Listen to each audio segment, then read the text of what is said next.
Welcome to Breaking MedTech. I am Ryan, and this is Cope. His real name is Mark. Literally no one's allowed to call him that. Unless we're not friends. Because only my friends call me Cope. And let's be friends. Okay, but no, I am your friend. Yes. You didn't have a choice. We discuss real challenges, strategies, and innovation in MedTech sales and marketing. We're going to be very candid, especially during this episode, about Judy and marketing. Judy. And hopefully give some insights and practical advice that will help small MedTech companies and MedTech startups navigate the sales and marketing world in an ever-evolving industry. And I would say even more so, like how do these small companies compete with? Yeah, we like small companies. They're my favorite. That's who I've been with most of my career. You've been with much of your career. And it's fun to help them. Yes. You know, it's not that we're against Darth Vader. We just don't want to help Darth Vader. Darth Vader's big med tech. Palpatine was the worst. I don't even. Okay. Oh, you probably the know. minute we go into Star Wars. You probably know him as Lord Sidious. We can go down this path. Can we talk about Judy? Go ahead. All right. So today we're going to talk, and yeah, we're wearing the same outfit because we're recording multiple episodes in a day. That's called being efficient. We are going to talk about how sales, MedTech sales specifically, have evolved in the past 20 years. I've only been doing MedTech sales for, I'm going to seem old, 14 years. That's a long time. It's not 20, though. And you've been doing MedTech sales. I'm trying to make myself feel young, okay? Yeah. All right, okay, yeah. And you've been doing it for? 20 years med device, 27 in healthcare. Healthcare, okay. Yeah. So how about let's go all the way back to, I don't want to know, like I don't want to go to your history and do that whole thing. It's really not very interesting. I spent some time at Pfizer. I've listened to enough of Mark's interviews to know what he's done. Well, let's see. First, the earth cooled. And then there were dinosaurs. Everything was in person. Everything was in person. And I still think everything seems to be, leadership still thinks it needs to be in person. Okay. Mark calls on doctor. Mark convinces doctor. Doctor prescribes, changes, orders, schedules, world better. Like that's what it was forever. So you hired 500 salespeople if you were pharma. You hired 200 if you were a hot upcoming biotech. And you hired a bunch of 1099s who were basically direct-ish. They were known as your people in 1099 salespeople, sales agents. And you went out and pounded the pavement. Don't you think that's what it was? Yeah. And occasionally then pharma went nuts and started making commercials and people were like, oh, pearl clutching ensued and then whatever. Like, get over it, right? But that's kind of, I feel like and it was very, particularly in med device, it was very device focused, very product focused. Ours is better, faster, smarter, stronger, whatever it is. And so that's what it has been when you look at other, I think a lot of, not all, but several other industries talk about how you make the end user feel. What's the end user's problem? What's the end user's experience? And that has not necessarily, I don't think, has been the case in my couple of decades in this. What you've got a decade and a half in. What have you how do you describe it? Yeah, so I would say very, very similar, right? And it's changed a little bit. Yeah. Maybe with how you sell, because now instead of calling on doctors, a lot of it is healthcare focused. Yep. Because the doctors don't. Yeah. Sorry, docs don't get to always make the decisions. But if you're trying to get a product approved through a value analysis committee, that guy. Yeah. And that's one example of how it's changed. Yeah. It's not the only way, but it is a large one in selling into hospitals and ambulatory surgery centers. But I think about calling on doctors and doctors' offices and there's a lot more customers than just surgeons. And it's changing, but I still think it's traditionally still done in person, don't you? In person, handing it. Well, and it's very it's like systematic, like, all right, you got to call on your doctor. And there's some good parts of that, right? We've talked about like, you know, if you want, you got to get in front of 20 people. If you're going to get in front of 20 people, you have to call them. Like, there's a certain system to it, but it's very like, here's a product insert sheet, doc. Look at this, or here's a pamphlet, VP of surgical services, right? Like, it's very can I set up a call? Can I do these things? You know, very in person, very hard, and that's really hard for small companies, because small companies who are trying to do it that way, you're gonna fail, right? Because you don't have the ability to. You can't hire 500 people, right? Because 500 people in the med device world would cost $50 million. At least 25 million. Yeah, right. Probably more. Well, yeah, I was actually way more. Yeah, you're probably right. To like, yeah, it would be like, and that's just assuming that they're all making the exact same amount. You know, and like so you can't go hire 500 people. You can go hire 1099s, and you know, maybe, you know what, after this episode, we're going to record the 1099 episode, right? So you can go hire 1099s. But like, it doesn't work. It's not replicable. The 1099 thing specifically, like maybe the 500 reps, you can train 500 reps to be the same. 1099s, you don't have that type of control over them, because you know what you call 1099s who you have control over? Right. Employees. The U.S. government also calls them that too. Unless you're FedEx. Yeah. So you can't do it that way. And I would say where, you know, I think where you and I wanted to hit on with this is it doesn't have to be that way anymore, right? No, and I think it's an incredible waste of money for a diminished return on your investment today versus even 5 years. I mean, so I had this discussion with somebody who's a med device industry thought leader and has been in it a long time. And his point was, he felt like it's harder than ever to stand out in all the noise. And he and I are friends, and I fundamentally disagreed with him. Like, I think it's never been easier to be found. You have explained much of this to me over the couple of years we have worked together. In you know, everybody from Seth Godin saying you need about 1,000 followers, or 1,000 of your tribe. I forget. You understand it. You know it much better than I do.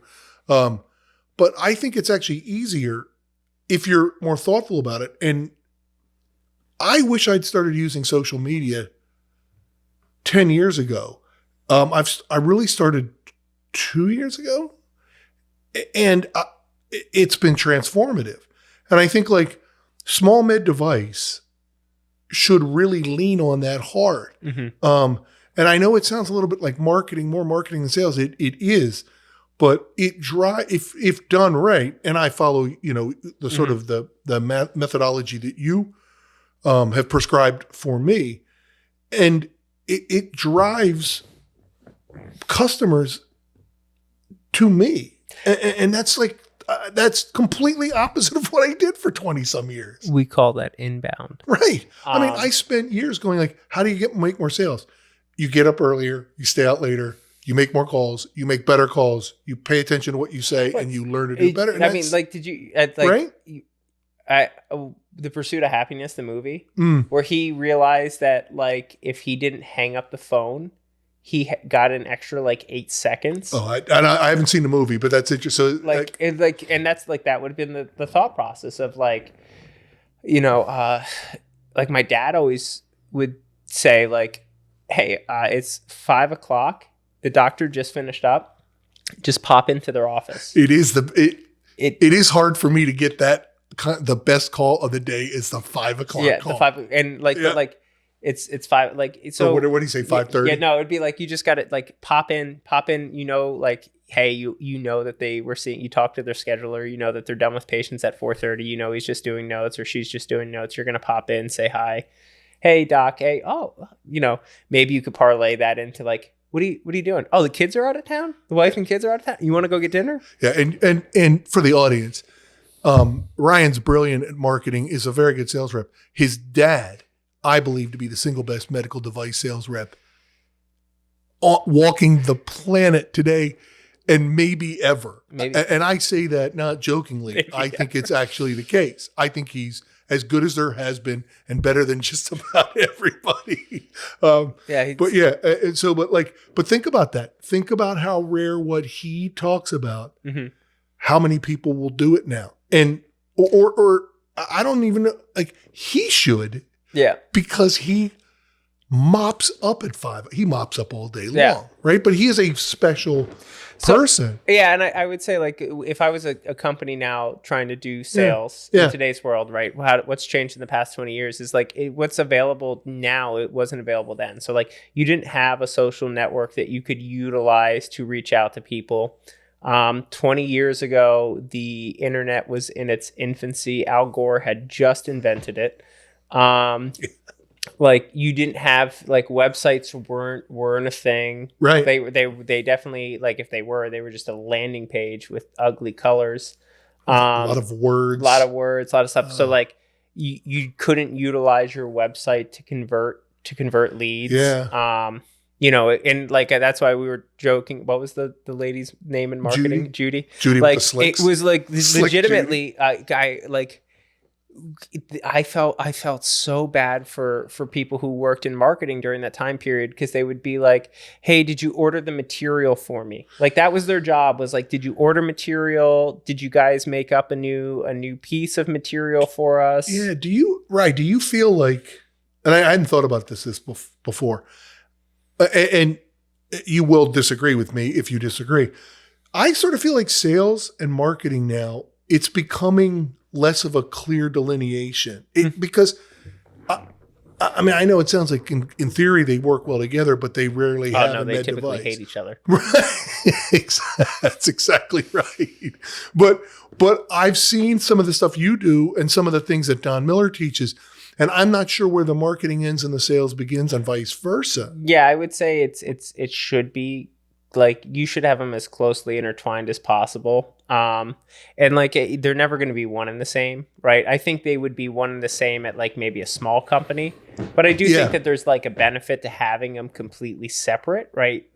Typically, why so? Why do you think that is? I think they should work together in unison, but they like one person should have to. If you have both departments being run by one person and you're a big company. That's a really good way where no one ever has to actually answer any hard questions, right? Marketing doesn't have to go like, why isn't sales closing my leads, and sales isn't going, why isn't marketing? Why are the leads sending us crap? Why they keep telling me they're marketing qualified leads, but they're not sales qualified. They're like, so I do think there's a bit of separate, but like they should be on the same page, and that should be either like if you're at a big company, your CEO should be the one guiding that conversation. I guess it really depends on like.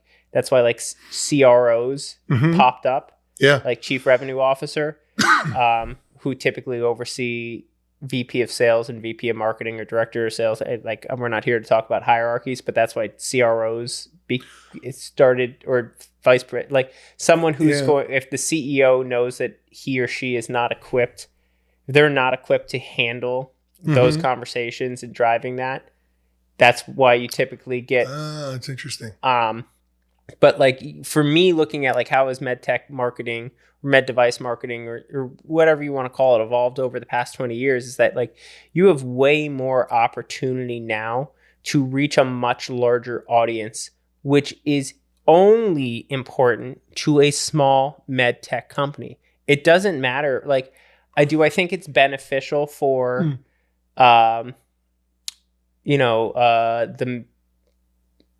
my buddy who's a knee rep, right? But his territories, like if his territories, the Lehigh Valley, there's only a finite amount of doctors. His amplification is irrelevant. Yeah, but you'd still do it. You would still do it, right? But just know that like it's the return is going to be less because of your universe. Your universe is smaller. But like if you're a small med device company and you don't have like you have a VP of sales or you have a founder who's extremely personable and you're trying to compete with the big people out there, like how do you do that? Well, you use social media, you use digital platforms. They do podcast series. They do, you do interview series. You can do video stuff. You could put it on, you could use digital ads. You can do all of these things that intertwine sales and marketing so that you're amplifying sales' opportunity and actually delivering qualified leads to sales. Yeah. That wasn't available. Are we seeing that? Are we seeing that in med device today? I feel like we're some companies. But like it's definitely not the norm. Oh, no. It's not the norm. I believe it's an advantage for right now. Yeah. Small med device companies who start to do this, and you got to commit to it for 12 months. At least 12 months. Right. It's kind of like exercise. You're not going to get an enormous benefit from it until you get X amount of days. But like, there's a tremendous opportunity for small companies to get big and reach the people they want to reach in a way that's very, very inexpensive. Yeah. Right? Well, yeah. I mean, from because digital marketing, if you went and hired a rep, okay, we'll play a math game real quick. If you went and hired a rep, let's say you're based out of Hershey, PA, okay, which you are. Okay. Let's say you're based out of Hershey, PA, right? And you, the sales leader, you also are the CEO, you're the sales leader. You don't you feel you're the one calling on customers. Mm-hmm. Okay. You're pretty confident based on your schedule, you can go and generate leads in the greater Central Pennsylvania, Mid-Atlantic, maybe. Okay. Mid-Atlantic, right. Central Pennsylvania area. Right. But it is not efficient with you running a company the way that you're running it to go and call on people in middle of nowhere. Ohio. Even Ohio. Yeah. I forgot that state existed. And so it's not efficient for you to go do it in Ohio. So what is your option? You got to hire a 1099 or you're going to hire a direct. And we're going to tackle that in the next episode. But you got to go hire a 1099 or a direct. So if you're going to go hire a 1099 direct, how much are you going to pay a direct? I mean, you're looking at probably $250,000 all in. Okay. So, and then that direct needs to close at least 2 million, 1.5 million, somewhere in there in revenue. Yeah. At least, I forget what the old number was. It was like 3.5 times to pay for yourself. Okay. So, and they have to go do that. And there's a lot, and that's just they have to go generate their own leads. They have to go do all that type of stuff. But if you were running the company, okay, and you knew that your area was the Mid-Atlantic region, but we were doing targeted, we were doing organic social media. Okay. And that's everywhere, but we're doing targeted ads and we're trying to amplify your reach in Ohio, West Virginia. You come from West Virginia. I do. West Virginia, upstate New York. Right. Expanding your reach a little bit where it's still, you can get there maybe in a day, get back in a day. Right. Regionalizing it. And we're using targeted ads to do that with organic growth. Right. I can't even how much smaller of a budget. Well, that's the thing. I think, and you could, and so then maybe you're like, hey, we're gonna spend $25,000. All right, we're gonna spend $10,000 on a good website. Mm-hmm. We're going to spend another $2,000, $3,000 to get some mm-hmm. decent recording materials and stuff. We're going to come up with a plan, and then we're going to spend the remainder of the money, hiring some contractors to do digital work for us. Mm-hmm. And then we'll spend some money on ads. Even if you were like, hey, I want to make it $50,000. We just said your sales rep cost $250,000. So now we're $200,000 under. And now you as a founder or the CEO or the VP of sales, now you can call, again, we're still keeping it regionalized. You're still growing your brand nationally, but you're targeting Yeah. That like, I think that's a much better way to do it as a small company. And I know Totally. a small, now very large company that you worked for that did that old school style. Yeah. Yeah. And Globus did that. Globus just did not migrate to other parts of the country until there was enough business to warrant doing it. And you could debate whether it was the right play or not. It worked for them. And there was a rationale behind it.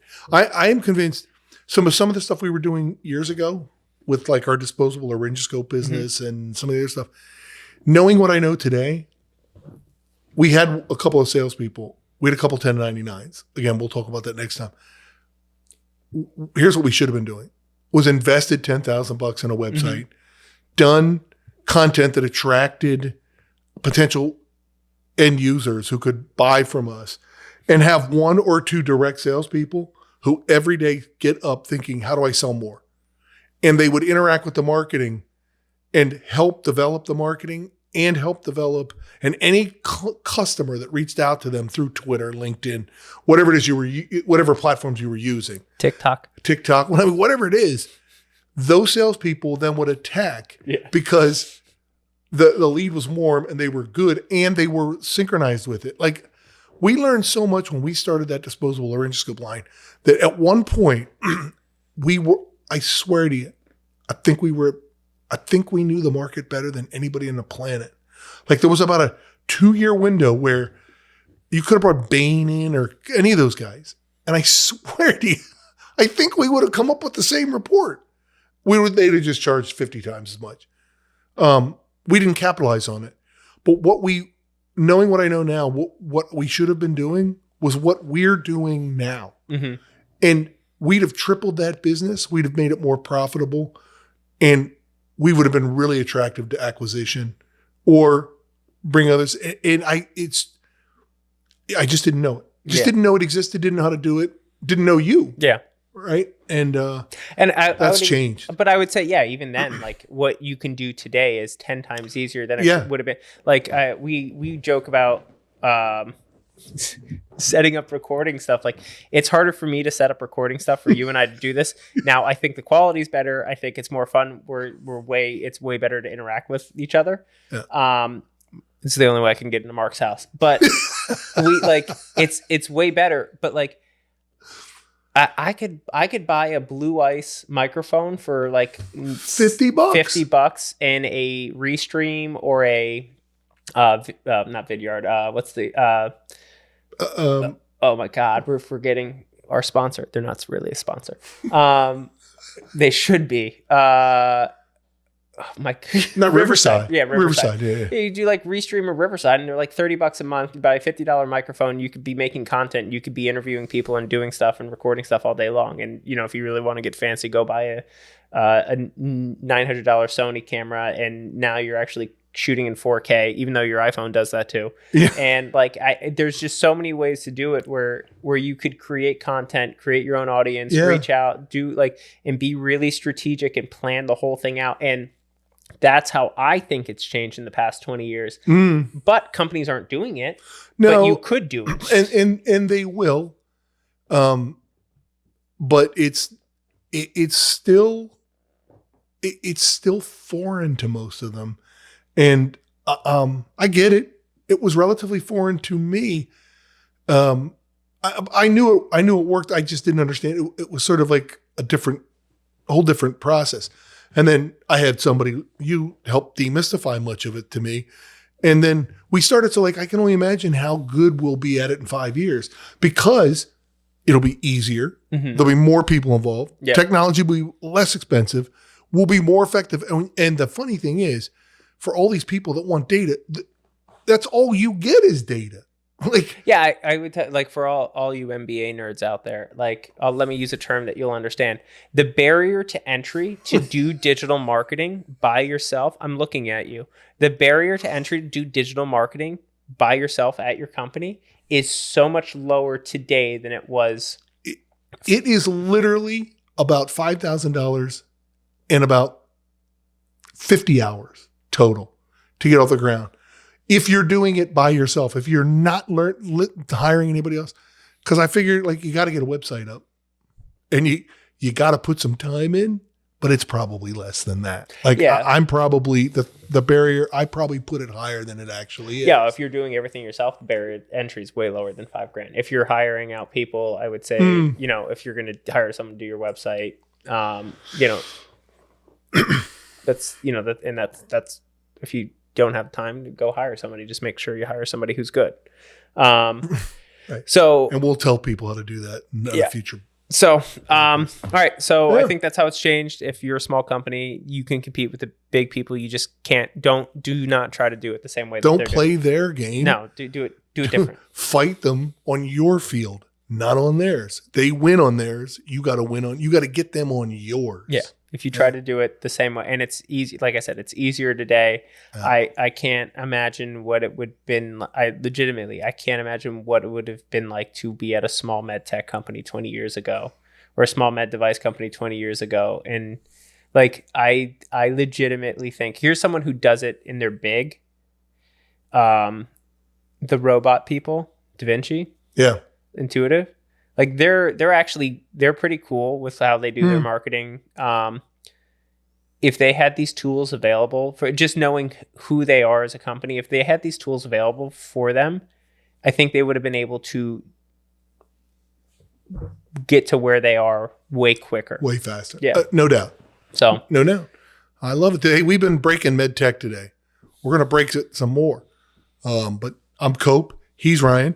Keep tuning in. We are going to talk about what small med device companies can, should, and need to do to become bigger, big med tech companies. And then in which case we will call you, we'll make Star Wars references about you. You will definitely be in our rearview mirror because we don't deal with you big time. We deal with the startups. Yeah. The upstarts. Those little furry people on that planet. Let's see you next time. Bye.